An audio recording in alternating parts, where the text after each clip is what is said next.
Good morning all of you. मैं कविता गोयल आप सभी का जीके क्लासेज में हार्दिक स्वागत करती हूँ। आज पढ़ेंगे हम जीके के मोस्ट इम्पोर्टेंट क्वेश्चंस जो कि पिछले एग्जामों में बार बार पूछे जा चुके हैं। आइए क्लास को शुरू करते हैं। पहला क्वेश्चन है, ऋग्वेद में उल्लेखित यव शब्द किस कृषि उत्पादन हेतु प्रयुक्त किया गया है। तो क्वेश्चन आपसे पूछ रहा है कि ऋग्वेद में एक शब्द का उल्लेख हुआ है, कौन सी शब्द का, यव शब्द का, तो वो किस कृषि उत्पादन के लिए प्रयुक्त किया गया है। तो ये किया गया है जौ के लिए। जौ को ऋग्वेद में क्या कहा गया है, यव कहा गया है। तो इस क्वेश्चन का राइट आंसर होगा ऑप्शन ए, जौ। ऋग्वेद में एक ही अनाज यव का उल्लेख है। खाद को साकम अथवा करीश कहते हैं और खलियान को खल कहा जाता है। तो ऋग्वेद के टाइम में यव का उल्लेख हुआ है। यव को आज क्या बोला जाता है, जौ बोलते हैं। क्या कहते हैं, जौ। जबकि खाद को शाकम कहा जाता था, ऋग्वेद में शाकम बोलते थे या फिर करीश बोलते थे, और खलियान को क्या कहते थे, खल कहा जाता था। तो क्वेश्चन आपसे पूछ लेगा कि बताइए खाद को ऋग्वेद में क्या कहा गया है। तो आपका आंसर होगा शाकम या करीश। अगला क्वेश्चन देखिए, इनमें से किस शासक ने कश्मीर में चतुर्थ बौद्ध संगति आयोजित की थी।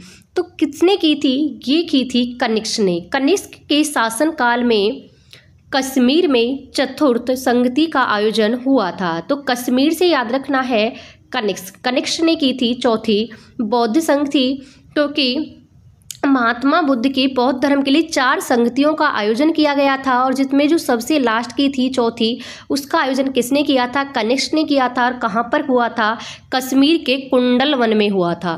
ये भी याद रखना है, कश्मीर के कहाँ पर हुआ था, कुंडल वन में किया गया था इसका आयोजन। चौथी बौद्ध संगति का आयोजन कनिष्क के शासनकाल में हुआ। यह संगति कश्मीर के कुंडल वन में हुई थी। इस संगति के अध्यक्ष कौन थे, वसुमित्र थे, और उपाध्यक्ष कौन थे, अश्वघोष से। कई बार पूछ लिया जाता है कि बताइए चौथी बौद्ध संगति के अध्यक्ष कौन थे, तो वसुमित्र थे, और उपाध्यक्ष कौन थे, अश्वघोष थे। और इसी संगति के दौरान जो बौद्ध धर्म है वो हीनयान और महायान दो किस में बट गया था, 2 भागों में विभाजित हो गया था। तो क्वेश्चन कई बार ये भी रिपीट हुआ है कि बताइए जो बौद्ध धर्म है वो किस बौद्ध संगति में 2 भागों में विभाजित हो गया था। तो कौन सी संगति हुई थी, यानी कि कौन सी बैठक हुई थी, तो ये थी चौथी, जो कि कनिष्क के शासनकाल में कश्मीर के कुंडल वन में हुई थी। और इसमें 2 शाखाओं में बट गया था बौद्ध धर्म, और उन शाखाओं का नाम था हीनयान और दूसरी का नाम क्या था, महायान। तो ये भी आपको क्या है, याद रखना है। आगे क्वेश्चन देखिए, विजयनगर साम्राज्य की वित्तीय व्यवस्था की सर्वप्रमुख विशेषता क्या थी। जो विजयनगर साम्राज्य था उसमें जो वित्तीय व्यवस्था थी, उसकी इकोनॉमिकल जो कंडीशन थी, उसकी सबसे प्रमुख विशेषता क्या थी। तो उसकी जो सबसे प्रमुख विशेषता थी वो थी भू राजस्व, यानी कि भूमि पर लगाया जाने वाला कर। ये क्या थी, इसकी सबसे बड़ी विशेषता थी। विजयनगर साम्राज्य की वित्तीय व्यवस्था मुख्यतः भू राजस्व पर आधारित थी। उन्होंने भूमि की पैमाइश कराई, बंजर और सिंचाई वाली भूमि पर अलग अलग कर लगाए। चुंगी कर, राजकीय भेंट, आर्थिक दंड, आयात पर निर्धारित कर उनकी आय के अन्य साधन भी थे। तो देखो विजयनगर साम्राज्य की जो इकोनॉमिकल कंडीशन थी, जो वित्तीय व्यवस्था थी, सबसे ज़्यादा वो किस पर आधारित थी, भू राजस्व, यानी कि भूमि पर जो उन्होंने कर लगाए थे उस पर सबसे ज़्यादा क्या थी, वो आधारित थी। सबसे ज़्यादा जो उनकी इनकम होती थी वो भू राजस्व से होती थी। इसके अलावा भी उन्होंने क्या किया, चुंगी, राजकीय भेंट, आर्थिक दंड, जैसे कि किसी ने कोई गुनाह किया उसको आर्थिक दंड दे दिया। आर्थिक दंड देने का मतलब है कि उस पर पैसों का कुछ जुर्माना लगा दिया। मान लो आपको 2000 देनी है, 3000 देनी है। इससे भी उन पर क्या होती थी, उनकी ये आय के अन्य साधन थे। विजयनगर साम्राज्य में मकान, घोड़ों, पालतू पशुओं और वृक्षों पर भी टैक्स यानी कि कर लगाए जाते थे। आपसे पूछ लेगा कि बताइए कौन सी शासन काल में घोड़े, पालतू पशु और वृक्षों पर भी टैक्स लगता था, कर लगता था। तो किसने लगाए थे, विजयनगर साम्राज्य ने। अगला क्वेश्चन देखिए, मरमर विधि से गोल गुंबज का निर्माण किस शासक द्वारा करवाया गया था? तो ये करवाया गया था मोहम्मद आदिल शाह द्वितीय द्वारा। किसके? मोहम्मद आदिल शाह द्वितीय के द्वारा मरमर विधि से गोल गुंबज का निर्माण कराया गया था।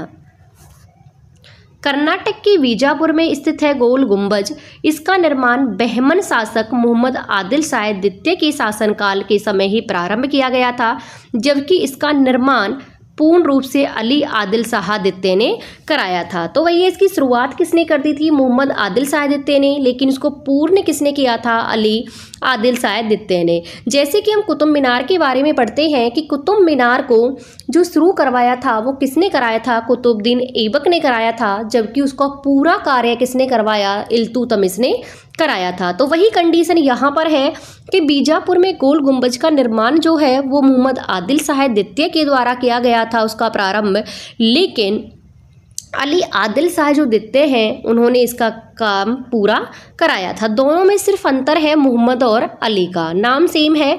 उनका नाम है मोहम्मद आदिल शाह द्वितीय और इनका नाम है अली आदिल शाह द्वितीय।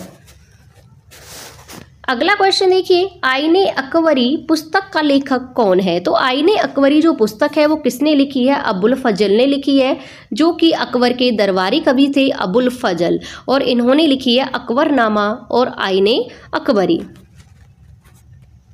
अकबर के दरबारी कवि अबुल फजल ने अकबरनामा ग्रंथ की रचना की। इसको उन्होंने 3 खंडों में विभक्त किया है। आईने अकबरी इसी का क्या है? तीसरा खंड है। आईने अकबरी को अबुल फजल ने 5 खंडों में विभाजित किया है। देखो, अबुल फजल ने अकबरनामा लिखी, अकबरनामा को उन्होंने 3 खंडों में विभक्त किया, जिसमें तीसरा खंड कौन सा है? आईने अकबरी है। और आईने अकबरी में भी कितने खंड है? वो भी 5 खंडों में क्या है? विभक्त है। अगला क्वेश्चन देखिए, गुजरात विजय के उपलक्ष्य में अकबर ने निम्नलिखित में से किसका निर्माण कराया था?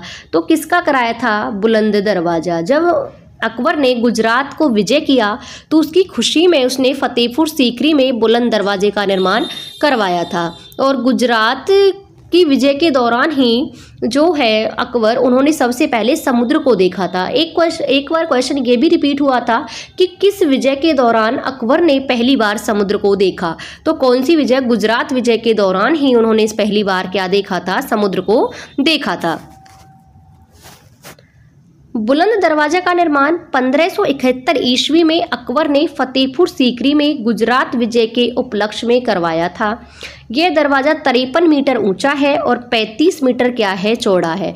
बुलंद दरवाजा को भव्यता के द्वार के नाम से भी जानते हैं। पूछ लेगा कि भव्यता के द्वार के नाम से किसको जानते हैं, तो आपका आंसर होगा बुलंद दरवाजा, जो कि फतेहपुर सीकरी में अकबर के द्वारा बनवाया गया था। अगला क्वेश्चन देखिए, उच्चतम न्यायालय की सबसे बड़ी खंडपीठ किस केस में बनी? जो उच्चतम न्यायालय है इसकी जो सबसे बड़ी खंडपीठ बनी थी वो किस में बनी थी? केशवानंद भारती केस में। तो इसका जो राइट आंसर होगा वो होगा ऑप्शन ए।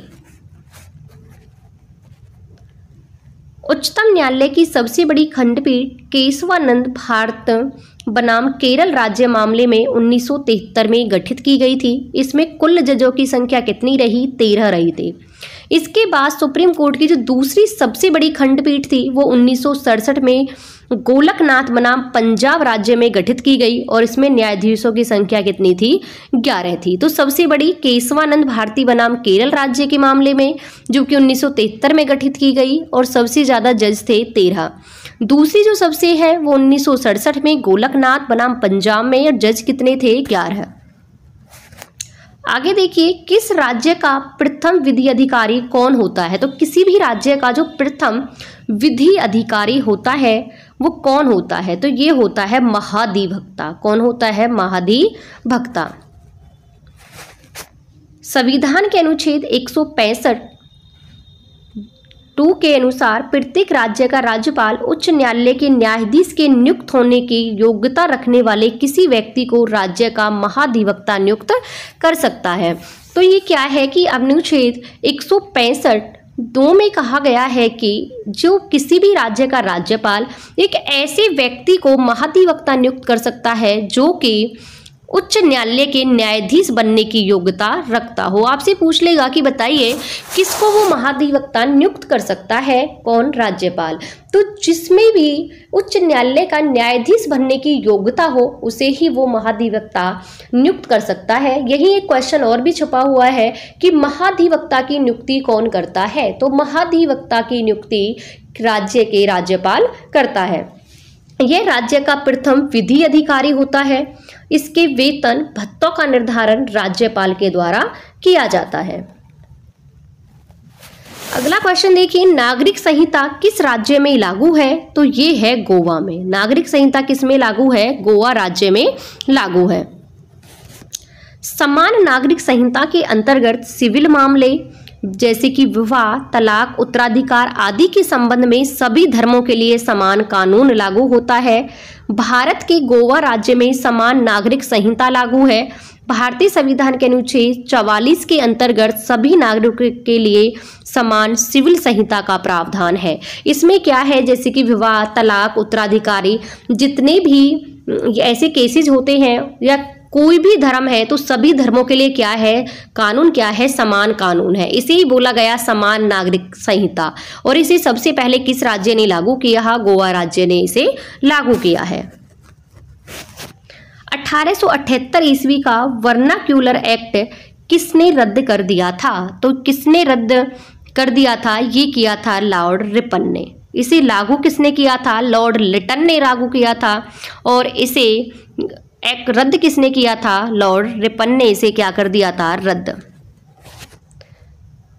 वर्ष 1878 में लॉर्ड लिटन के शासनकाल में वर्नाकुलर प्रेस एक्ट 1878 पारित किया गया। इस अधिनियम के द्वारा भारतीय भाषा में प्रकाशित होने वाले समाचार पत्रों पर प्रतिबंध लगा दिया गया। इस एक्ट को गैंगिंग एक्ट या मुंह बंद करने वाला अधिनियम कहा गया। वर्ष 1880 में नियुक्त नए गवर्नर जनरल लॉर्ड रिपन ने इस एक्ट को समाप्त कर दिया। अब देखो इसमें कितने क्वेश्चंस हैं। पहला, वर्नाकुलर प्रेस एक्ट को लागू किसने किया? लॉर्ड लिटन ने किया। कब किया? 1878 में किया। इस एक्ट में क्या था? इस एक्ट में ये था कि भारतीय भाषाओं में जितने भी समाचार पत्र प्रकाशित होते हैं उन पर सब पर क्या लगा दिया गया? प्रतिबंध लगा दिया गया। इस एक्ट को गैंगिंग एक्ट या मुंह बंद करने वाला अधिनियम कहा गया। क्योंकि मुंह बंद करने वाला अधिनियम इसलिए कहा गया क्योंकि लोग उस टाइम तक अपनी जो बातें हैं वो समाचार पत्रों के माध्यम से ही लोगों तक पहुंचाते थे और उन्हीं में उन्होंने क्या कर दिया? प्रतिबंध लगा दिया। अब 1880 में एक नए गवर्नर जनरल आए जिनका नाम था लॉर्ड रिपन, और उन्होंने इस एक्ट को क्या कर दिया था? समाप्त कर दिया था 1880 में। तो देखिए ये थे आज के कुछ इंपॉर्टेंट क्वेश्चंस। आपको क्लास कैसी लगी कमेंट बॉक्स में कमेंट करके जरूर बताना। पढ़ते रहना। मिलते हैं नेक्स्ट क्लास में। Thank you.